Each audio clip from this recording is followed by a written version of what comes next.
Welcome back. Today we're covering the miniseries It that premiered on ABC in 1990 and was adapted from the book of the same name by Stephen King. I, Georgie, am Pennywise, the dancing clown.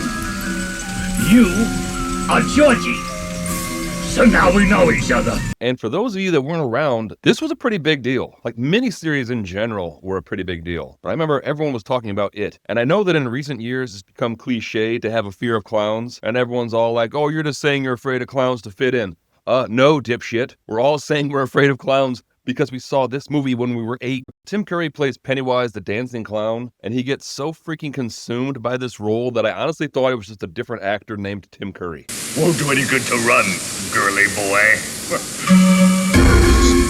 See you in your dreams. Oh, come back anytime.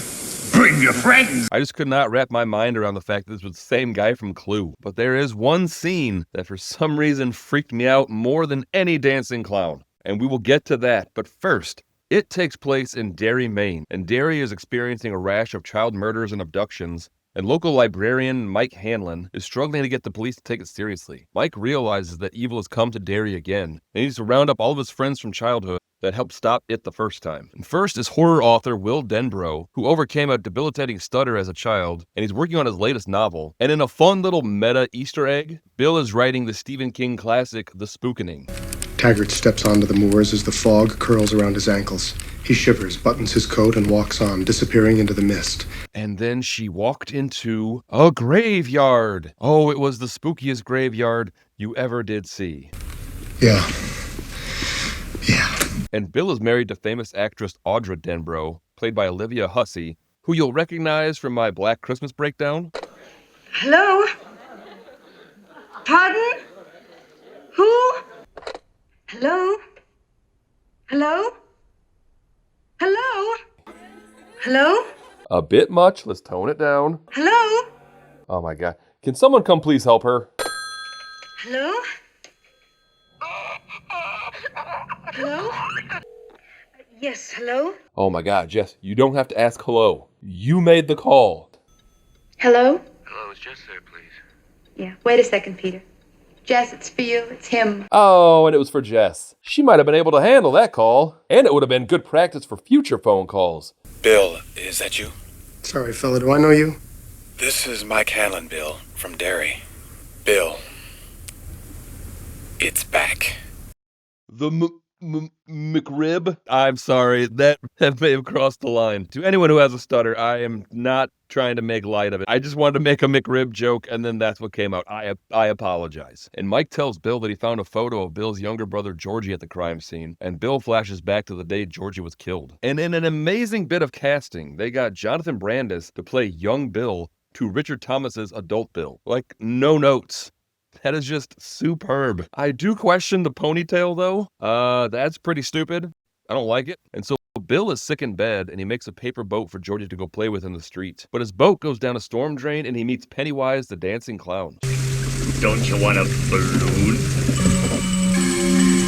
I'm not supposed to take stuff from strangers. My dad said so. Strangers? Georgie, like, I know I was pretty dumb when I was 8, but I was not going to talk to anyone in a storm drain, let alone a clown in a storm drain. Any interaction with someone in a storm drain, we are way past strangers' territory. There is no good reason to end up in a storm drain. And balloons, too. All colors. Do they float? Oh, yes. They float. And when you're down here with me, you float too! But Georgie really wants his shitty little newspaper boat, and he reaches his hand in and gets his arm ripped off. You know, boomers like to complain about kids today, but if Georgie had spent his day inside dicking around on an iPad, he'd still be alive, wouldn't he? Yeah. Really makes you think. And we learn that everyone involved in Pennywise's original reign of terror left Derry and immediately forgot all about it. But upon hearing it from Mike, it makes them all remember. And Bill tells Audra that he has to go back to Derry. We then meet Ben Hanscom, played by John Ritter, who's a big shot architect living in New York City. Hello? Hey, Stack, it's me, Mike. Mike? Yeah, buddy. Listen, it's come back. The McRib? And so then Ben flashes back to when he first moved to Derry and immediately made an enemy of local piece of shit Henry Bowers and his goons Belch and Patrick Huckstetter. And Henry pulls a knife on Ben, but Ben manages to get away. And he then meets Bill and the small, meek, asthmatic Eddie Kasprak, and they become friends when they decide to build a dam in the creek. And Ben then sees his father by the standpipe, but his father died a few years earlier. That's my home now, son! It smells like shit, but it's in a really good school district, and now it's obviously Pennywise the Clown, which was terrifying. But the main problem with this movie is when Pennywise takes the form of literally anything else. Float. They all float. And when you're down here with me... Cindy!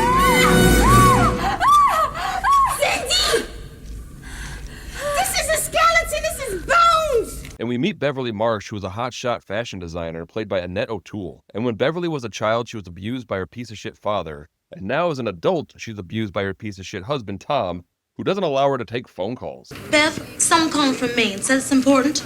Maine? Pam, I said no calls until... We've got a minute. I'll take it. No. Get their number and close the door. What an asshole. But that night, Mike finally does reach Beverly. Hello? Beverly, it's Mike Hanlon. Mike Hanlon? Of course I remember. How are you? Fine. Look, are you sitting down? Well, I'm kind of propped on my elbow, but I should still be able to hear you. We then meet Richie Tozier, who was basically the class clown of the group, and he's now a late-night talk show host. Planes couldn't stop him. The atom bomb couldn't stop him. Hell, Nancy Reagan couldn't stop him. But you get him in front of one high power line. Look, the creature is attacking the city.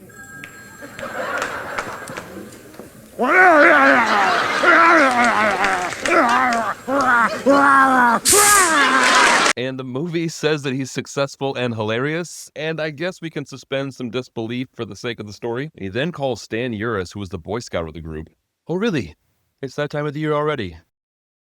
Yes, it is crazy how they get it to look like a tiny rack of ribs. Stan gets off the phone and immediately tells his wife that he's going to take a bath. And when she goes to check on him, she finds that Stan committed suicide. And now that was mainly because of the fear of it. But honestly, Stan was probably going slowly insane by having just the most uncomfortable furniture in the world. I mean, look at the moments before he died. How the hell is that relaxing? He's wearing a bow tie, for frig's sake. And we flash back again, and we meet the young Stanley Uris and Richie Tozier. And Richie was played by Seth Green. And they finish the dam, and they're now friends for life. And Ben falls in love with Beverly and secretly writes her a poem. Your hair is winter fire, January embers. My heart burns there too. But Beverly, for whatever reason, thinks that Bill sent the poem. Hey, Ben. That's you, Bill. Hi-yo, Silver! Away! Oh, my coccyx. Again, I'm sorry. That is the last time. That is just a callback to my rad video. Like, I'm done. I understand how awful it would be for someone to have a stutter. Is someone there? The clown brought us down here. We all float. Who are you? I'm Vicky Burrows. I'm Matthew O'Connor. Yeah, hi there. Name's Bob Devereaux. I'm an accountant from Des Moines, in dairy on business, and wouldn't you know it, I fell through an open manhole cover. Bonehead, am I right? Buggered up my leg, something fierce. Anywho, if you just call my wife Joan Devereaux and let her know that I'm okay, she's probably beside herself. If you try to fight us, you'll die if you try. Oh, hold on there, buddy. I believe I was asking for help first. So it begins terrorizing the kids in different ways, and they all share their experiences and realize there's a monster in Derry that knows their deepest fears. And just then, Henry Bowers and his gang chase Mike Hanlon, but he is immediately defended by the group. It's the Losers Club. Yeah, the Losers Club. Why don't you guys get out of here? Hey, dig the wax out of your ears, barf breath. You're through, Bowers, get out! See, bullies always buckle if you're just brave enough to stand up to them.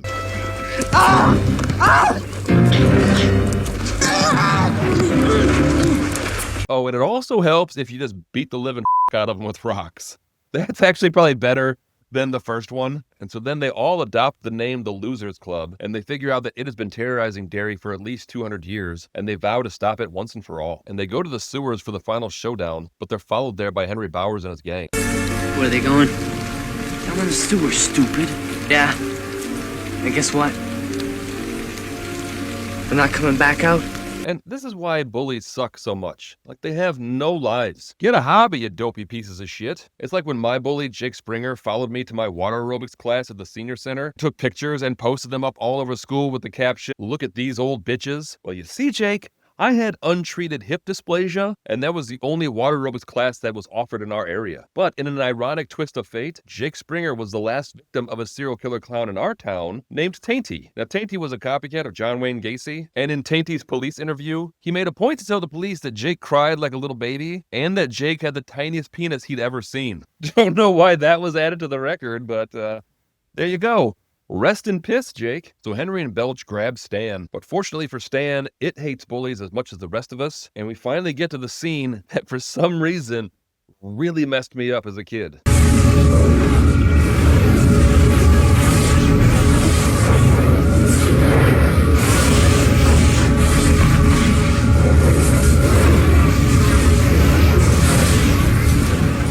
Oh my god, and it's not overly graphic. There's no blood or horrific screaming, but it still just messed me up something fierce. And it's probably the fact that there's no blood or horrific screaming. Like, cause he seems like he's still alive here. Like, can you imagine just being slowly folded in half and pulled through a pipe? Probably getting your ass eaten by a clown, which also my uncle was on the police force. That is kind of what happened to Jake Springer. It comes back and scares Henry so much that his hair turns white, and the others form a circle of friendship. Bill! Georgie? No, Bill! That's not George! Don't break the circle! Bevy! Bevy, what do you think you're doing down here with these boys? Now get home! Okay, that actually is my dad. He drinks in the sewers sometimes. Ignore him also, but for different reasons. So Pennywise shows up and they stand up to it, which makes it weaker, and they proceed to fuck it up. This is battery acid, you slime!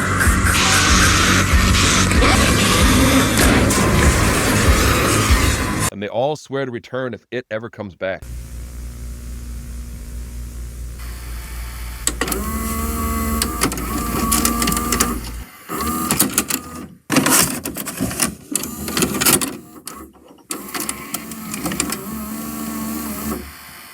And now part 1 ended with the losers battling Pennywise in the sewer. And if you thought that showdown was terrifying, just wait until you see the absolutely nightmare-inducing form it takes when the adults go after it. In fact, it's so scary that I'll post a countdown clock so you have plenty of time to cover your eyes. So Bill's made it back to Derry, and he unfortunately did not have time to get a haircut first. Maybe he can do that now that he's in town, like maybe a cool fade or something. And Bill goes to visit Georgie's gravesite when he sees Pennywise. Take your pick, Billy boy. Whoa, Pennywise, as I've recently learned from an email I received from the National Association Against Bullying, it is not cool to make fun of someone's stutter. But the NAAB should probably take their own advice, because the email goes on to tear me a new asshole. Hypocrites much? And now it is hurtful that Pennywise is making fun of Bill's stutter, but it's pretty impressive and actually kind of sweet that he remembers that detail about Bill almost 30 years later. Like, after 3 decades, I am not even going to remember your first name. And everyone else gets to town one by one. And now the novel, this miniseries, and the 2017 It all kind of fall into the same trap. The parts with the kids fighting Pennywise are always way better than anything the adults bring to the table. Like, even the dynamic of them versus Pennywise is different. Like, as kids, it was them banding together to fight this evil boogeyman, even though they were terrified. And as adults, Pennywise is just kind of like an actual asshole clown that you see at a birthday party. Well, Mike Hanlon, that I had to go. And now it's well known that Stephen King was not involved in this production at all, but that wasn't for lack of trying. My producer Dale was able to obtain audio from the day that King stormed the set. This is Stephen King, and it has now been 35 days since I was banned from the set of the ABC miniseries It, that is loosely based on my 1,200-page opus. And now I crawled through a little gap in the fence. I'm going to find the director and excuse me, sir, do you have a visitor badge? Oh yeah, I've got it right here. Hold on, let me... Hey, we got security at the North Lodge. I just gave him the middle finger. It was hilarious. Like, I need to talk to the producers because they've completely omitted all the scariest parts of the book. Because they toned down the scariest part, which was Richie fighting a werewolf. Oh, it was so scary. And they didn't even include Richie stopping the werewolf with sneezing powder. I had to add the comical sneezing powder because I was just so scared about the werewolf. Or how about when Pennywise bit a man's armpit? That was terrifying because that's happened to me on several occasions. I didn't want to bite their armpits, but I was just coked out of my mind. Hey up. And Beverly goes to visit her dad, even though he was just always a drunk piece of shit. But luckily, she learns that her dad's been dead for 5 years, and the old woman who lives there now invites her inside. Oh, is that little Bevy Marsh I hear up there? This is Bob Devereaux. We spoke 30 years ago. Wouldn't you know it? Still stuck down here, trying to find the exit. I developed a grid search pattern process about 15 years ago, and I feel like I'm getting close, but gosh darn it, just not close enough. Again, hate to put you out, but if you could just reach my wife, Joan Devereaux, and just let her know I'm okay. A little embarrassed, but okay. The old woman turns out to be Pennywise, and Beverly runs out of the house. And they all meet that night for dinner at a Chinese restaurant. And as they're reminiscing, we learn that when they pulled Henry Bowers out of the sewer, he was a raving lunatic, and he confessed to killing all the children, and now he's in a psychiatric hospital. We didn't say anything. Not a word. Well, yeah, I mean, no one's gonna fault you. Henry Bowers sucks. It's like that time in 5th grade when Jake Springer saw the teacher steal milk money, and then he got blamed. He cried about it later on a camping trip. Oh, and then years later he tried to stop a fight in a barn, got stabbed. Oh, what? I did not copy that from Stand By Me. And they head back to the library to try to get a hold of Stan. I don't know about you, I just flew in from L.A., boy, and boy, is my tail section tired. Oh man, Richie, you are quite the cut-up. It's great to be back in Derry, breathing in that old Derry air. Oh, I can see why you have your own late-night show. Eddie, get all their names. I want to put them on my Christmas mailer. No, Denborough there. Let's put him on my Norman mailer. Oh, man. Now I gotta go look up who Norman Mailer was. And they learn that Stan committed suicide, and they're all devastated. And Bill remembers a time that he consoled Stan after Stan's first encounter with Pennywise. He was trapped. The only thing he could think of to do was to hold his bird book out in front of him like a shield and say as loud as he could the names of all the birds he could remember. And Pennywise was so startled because he had never encountered such a gigantic dork. And that night Henry is visited by the ghost of Belch, who tells Henry that he has to break out and go to Derry to kill the Losers Club. Coombs is on the door tonight, man. Coombs is the worst. Whoa, dude. Phantoms is in my top 5 best books of all time. Word, bitch. Phantom's like a motherfucker. What's up now? And then we learn that Bill's wife Audra left London to track down her husband. How much farther is Derry? 500 yards. The city limits. Oh, thank God. I nearly fell asleep a while ago. I feel like I've been driving forever.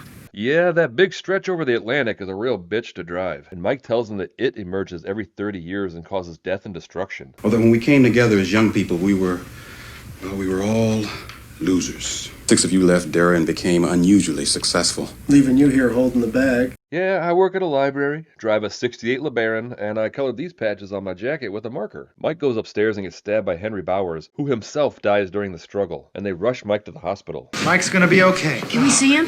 He's not out of the woods yet. It was such a nice day we had the surgery outside, and the gurney rolled down the hill into the woods. Don't worry, we'll find him. And the remaining 5 go down to the sewer to face it, and Bill finds his wife's purse.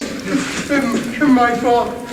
She followed me. I must have left the back door open, and that's how she got out. Oh, hello? I hear voices. Name's Bob Devereaux. Been down here for just such a long time. The echoing makes it difficult to pinpoint your location. If you could just make bird sounds, I can try to triangulate your position. Hello? And Bill finally pulls himself together, and they go to the spot where they encountered it the last time. And this part isn't scary because it really just reminded me of the awesome Ghostbusters toy that I had as a kid. Look, Sonic, we're cool. We got ghost zap. Let's find those ghosts. Batteries not included. Yeah! I'm no ghost, but he is. I'll project one too. Over here. We're being watched. Fire ghost zappers. Turn to high frequency. We ain't afraid of no ghosts. Ghost Zapper, Ghost Projector Guns, each sold separately. And they find Georgie's boat, and it leads them to just a tiny little door in the sewer where Pennywise lives. But before they go in, Eddie has some information that's really going to help them. When I said that I was seeing someone, well, I'm not. In fact, I haven't ever... I've never even been with any... Eddie, what are you saying? You're a virgin? Yeah. Anyone know how to use that to our advantage? Nope. Oh, okay, let's go in. And so they go in and they find the bones of all of Pennywise's victims. They've got you now, Pennywise. The police are going to have a field day with this crime scene. And Bill sees Audra caught in a cocoon, and looking at the clock, this is the moment of truth. Turn back now if you're prone to shit yourself from fright.